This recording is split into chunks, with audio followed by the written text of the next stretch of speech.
Okay, good morning, everyone. Today I am going to focus on ancient religion and now, okay? And so the reason I'm going to do ancient religion, and I'm just going to tell you a little story about me. Um, Back in, as I'm studying the Word of God, and I think of myself as an African American woman, I often had question marks about women and, where did all of this come from? And, I just wanted to really research, where everything came from. And I used to, of course, um, being Judeo-Christian, I always thought that going far back as Abraham kind of brought us all together, the Muslims, the Christians, and the Jewish people. And so I am excited about sharing with you some of my research that I have done over the past few years. And I'm really excited about, what I'm about to talk about, religion in the ancient world. And as I'm reading this, I'm having some technical difficulty because my PowerPoint won't come up. So we're going to try to do this really quick.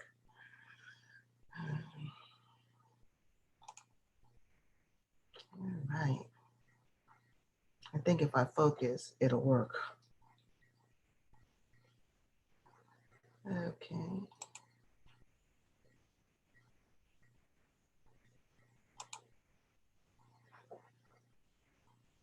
All righty now. I think I got it. Awesome. It keeps going back and I don't understand why.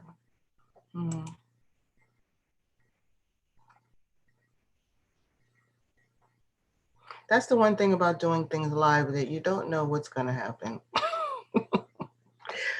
Okay, cool. Well, first of all, I wanted to read to you something out of my book. I wanted to talk to you about Soulutions. It's Soulutions, Solutions. You can find it on Amazon. But as was gathering my thoughts today, I wanted to talk about an excerpt from Proverbs 2.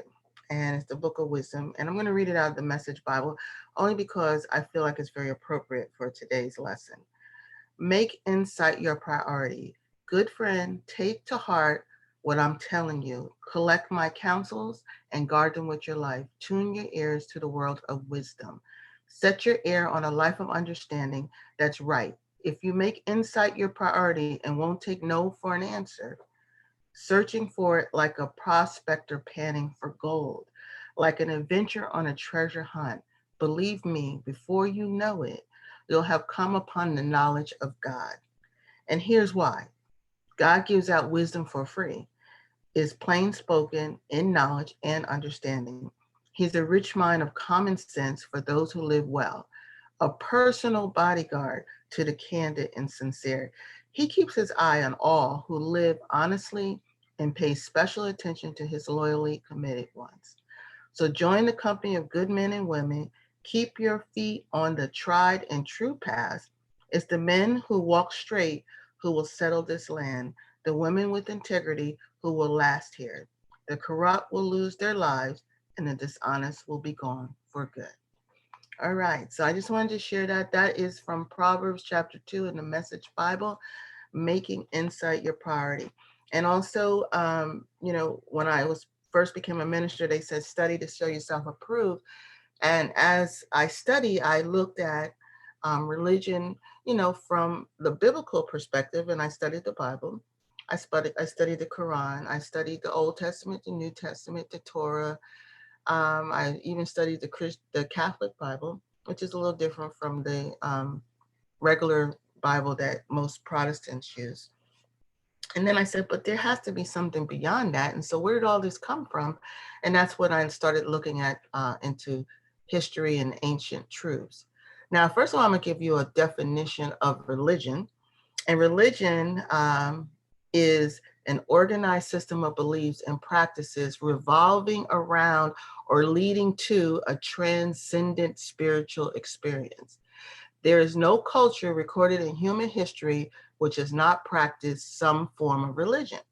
Okay. And at the beginning, I was talking about, me being a woman and African American. I heard little things like, we used to rule, Africa, and the women were queens and the men were kings and all this stuff. But then also with regards to religion, I heard there are African religions, and I didn't know anything about African religions and where they came from. So I wanted to research that. So I'm just going to start with, the original. It says religion was indistinguishable from what is known as mythology. In the ancient times, mythology came from Greece and Egypt. And even in the ancient times in Egypt, they believed in an afterlife. And that's why they had mummies and they had, the pyramids and everything like that. But what I wanted to get to was that we started really, we know that Africa is where life began.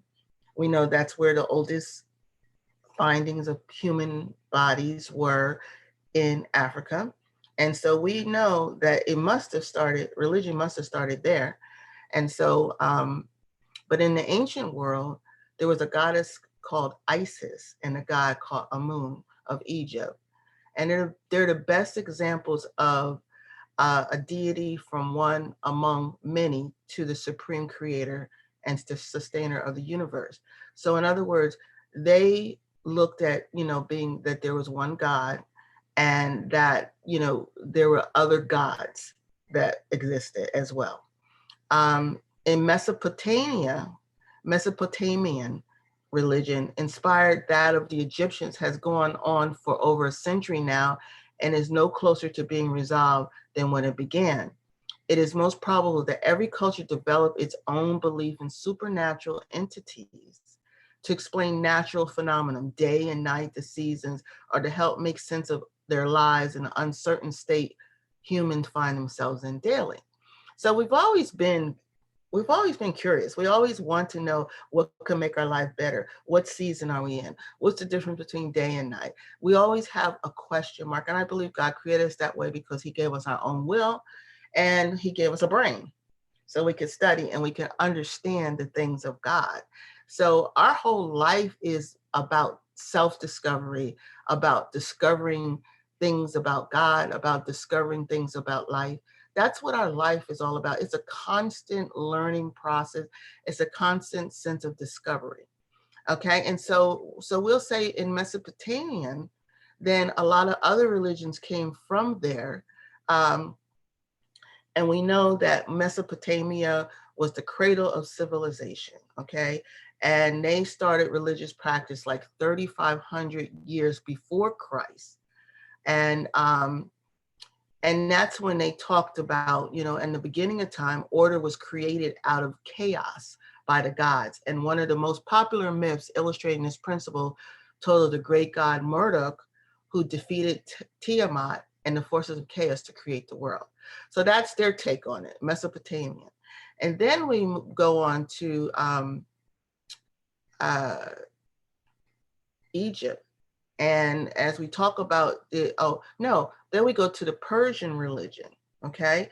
The early religion of Persia arrived in Iranian plateau with the migrations of the Aryans, okay? They had several gods, okay? They had God of everything because they believed that one God couldn't handle it all. They had to have a God that specialized in certain things like fertility, the God of the sun. They had to have someone who was responsible for fire and all of the different elements. Okay, so that was back in, that was back in the Persian religion. Now we come up to Egyptian religion, and I can relate more to the Egyptian religion because we learn more about Egypt than we have about the other cultures and countries. But religion in Egypt started about, I would say, 1500 before Christ, 1500 years before Christ. And they kind of followed the Mesopotamian belief system regarding human beings being co-workers with the gods to maintain order. Um, and the principle of harmony known as the Egyptians as Ma'at. Ma'at was what they called, it was like a lifestyle. It was a principle of harmony. And that was the highest importance of Egyptian life and also in their afterlife.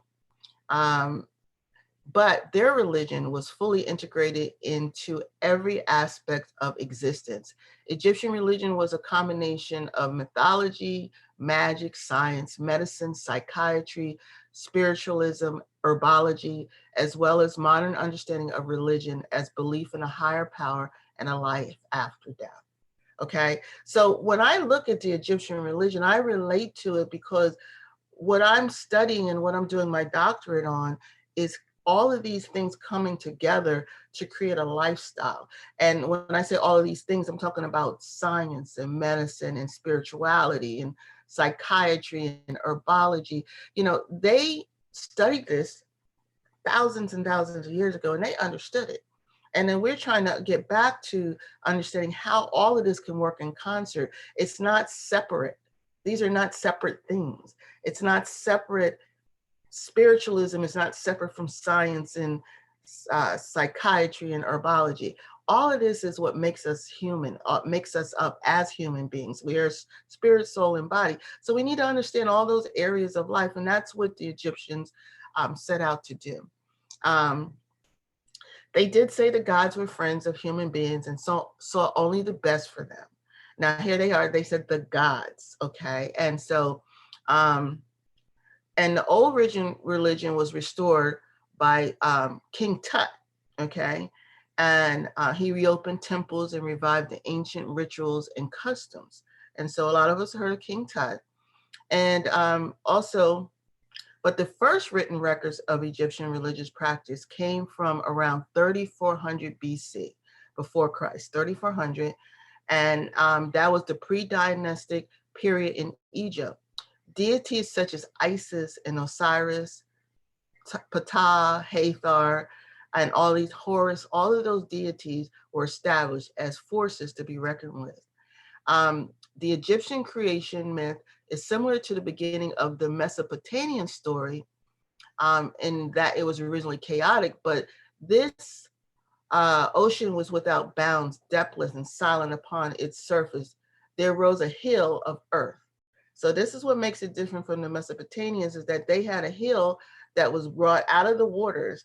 And that's where they got the idea of pyramids, because the god Atum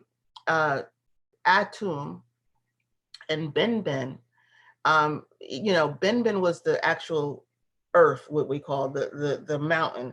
And then the god back then, which is the god of the sun called Atum, he stood on the Benben and he spoke, giving birth to air and moisture, the earth and sky.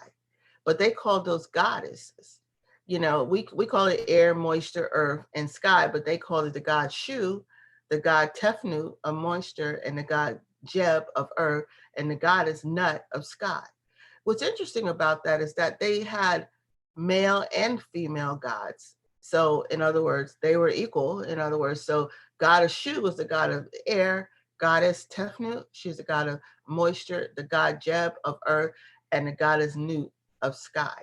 Alongside Atum stood Heka, and that was the personification in magic who gave birth to the universe. So Heka means giving birth to the universe. So that was their story, okay, which is slightly different, but similar to some of our stories.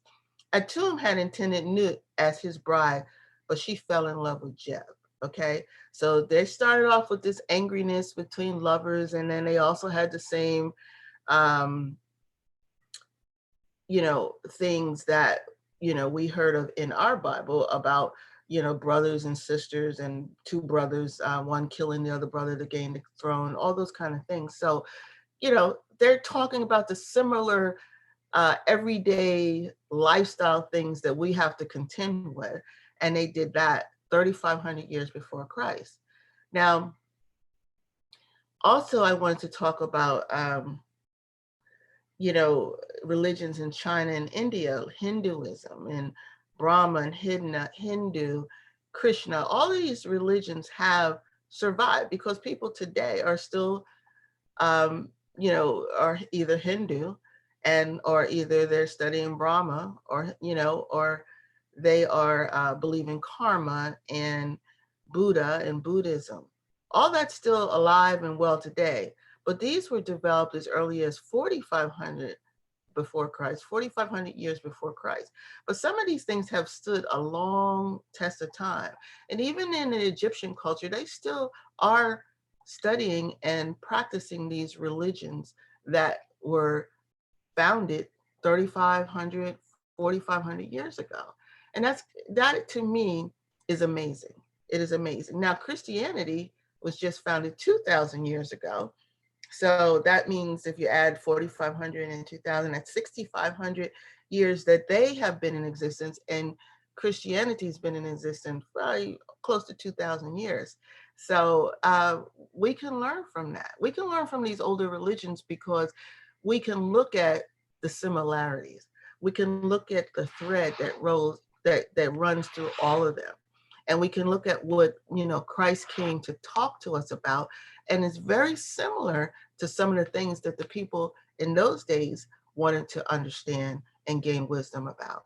So I think it's good for us to go back and look at religion from its infancy and from the beginning of time and see the similarities and see that we are all one. We are one as a generations. We're one as individual. One as a generation now, but we're one with our ancestors, and we're one in terms of our understanding of an afterlife and life here on earth. Now, Greek and Roman religion came about, and you know, pretty much Greeks listen.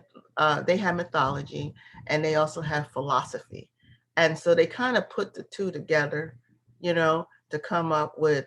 And this was after Christ, so this is young. You know, this is Socrates and people like Cyrus the Younger, and all of these philosophers came together with religious folks in Rome, and the Romans follow the same paradigm as the Greeks. So that's why they call it Greek Roman or Roman Greek influences. And so that put a question mark in my mind, because if it came from Rome and Greece, then it's very different from what my African ancestors kind of understood. So that's where I look at religion as being part of culture. Religion is cultural. It's cultural. All different cultures have different types of religion. And that's why I believe it's better to have a relationship with God than to focus on religion, to focus on rituals and things like that. Now, I'm not saying there's anything wrong with religion or anything wrong with having church or having some level of tradition. But I also do think that you can grow more and become more mature if you have a personal relationship with God. Seek to understand yourself. If you seek truth, you will not only study, you know, the Bible, but you'll study other things, the ancient truths as well. And you'll start to understand that we're all one. It's all unified if you look at it from an objective perspective. Okay. And so I had a concern about Roman and Greek because, you know, we talk about Jesus Christ and that the Romans, you know, these guys killed Jesus Christ, you know, and he was Hebrew. And so back then, Hebrews were African. And so that put a question mark in my mind, is that, you know, these Roman folks, you know, and they had Catholic, and they also believe in Jesus Christ, and they even also have a statue of Jesus being African, and the Madonna being African in the where the Pope lives, and you know they know the truth, but they didn't want the whole world to know the truth, and that bothers me. That really bothers me. So that challenges me in terms of figuring out what's lies and what's truth, and that's why I'm on this. I'm on this journey to understand truth. and not and try to separate the lies from the truth. And if you really think about it, and common sense will tell us a lot of times when people are lying. Okay. And because if you just study a little bit, and if you look back, it has to be a lie, because it just doesn't add up. It doesn't, 1 + 1 doesn't equal 2. All right. And so when I think about the Judeo-Christian, there's a lot of influence from the Romans and the Greeks. Now, I'm not saying that the Bible and the principles of the Bible are not true, but I do know that it has been interpreted and used in the wrong way, so that they can have social control, so they can control people. And so I just wanted to share that with you because it goes way back. And so if you go back over 5,000 years ago, you can provide human beings with understanding that they are not alone in their struggles, sufferings, and triumphs, that they can restrain their baser urges, and that death is not the end of existence. You can go back thousands of years and they have come to the same conclusion. And so our faiths are no different than the faiths practiced in the world thousands of years ago. Faith has always been and will always be with us. We also have to stand on our faith, but we also have to find truth out for ourselves. We have to have a personal relationship with our Creator so that we can understand truth. But reading and studying helps us to gain a greater understanding. It also will help us to go within and to seek truth from within, because as we pray and as we listen and as we meditate, it will confirm the truths for our lives. So with that, I'm going to keep it short and sweet today, and I'm going to let you go. I want you to like this broadcast if you want to hear more about ancient truths. And also, I would like you to leave a comment at the bottom so that you can put other topics that you would like to discuss and learn truth about. I'm Valerie Brown Ball, and this is the Circle of Love and Truth. And I'm so glad you joined us today. Follow us on Facebook at Spiritual Path Alliance on Facebook. And I look forward to seeing you next week. And I'm going to change the format a little bit. I don't think I'm going to do live every Sunday at 12. What I think I'm going to do is just upload some videos. And then when it's time for me to go live, I will let you know. This way, I can more regulate what goes on, and I can take some things from things that I'm already doing throughout the week, and I can share them with you. And I think that will be more productive. But if you want to show up on Sundays at 12, there will be something here waiting for you to watch and to learn from. And I look forward to this journey with you. I'm Valerie Brown Ball. Walk in wisdom, seek insight and truth throughout the week. God bless you and have a great day.